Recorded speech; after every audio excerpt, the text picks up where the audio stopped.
Atari's back in the ring to take another swing at the home console market. The iconic brand is ready to be taken seriously as a hardware manufacturer, just like it was during its golden years. But can it realistically compete with the big three console manufacturers? Or is it just another case of ambitious but rubbish?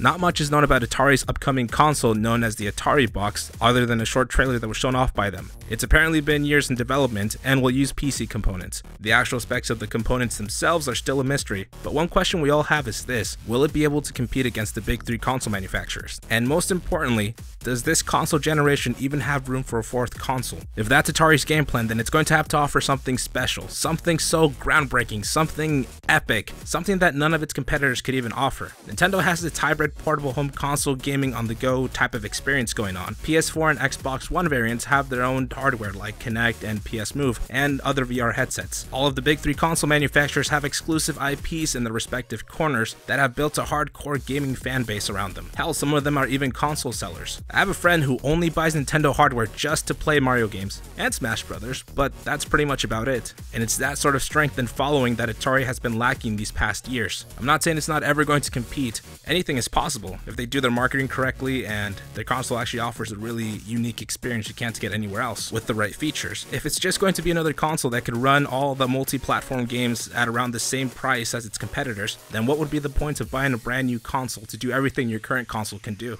But most importantly, how willing are developers going to be to optimize games for the new console hardware? But what if they only go after the Nintendo Switch and not the other two bigger, more powerful consoles? Well, Atari did say it will have PC parts in the new AtariBox, and there are some small portable gaming PCs out there that are smaller than laptops, but I don't think they would go directly after the Nintendo Switch necessarily. What I think they will do is something similar to what Nintendo did with their NES Mini, only a little bit better. Kind of like a small Atari box that would emulate and play games released on all their old school consoles such as the Jaguar, or Jaguar for all you UK people out there, and of course the iconic 2600, but also having their own dedicated IPs, whether that means bringing back some of their older classics into the more graphically superior current generation, or developing new ones while also allowing other developers to port or make exclusive titles for the Atari box. Kind of like how Nintendo has a bunch of exclusive IPs you can only play on their hardware, like Mario and Zelda games, but still allowing third-party developers to release games on their consoles. That is where I think the AtariBox is headed. Maybe they'll even have some sort of Atari store, similar to what Steam has on PC, and people will be able to download old school games and Atari consoles they want to emulate and play on their AtariBox, while also able to download and play games that were optimized or exclusively developed for the AtariBox.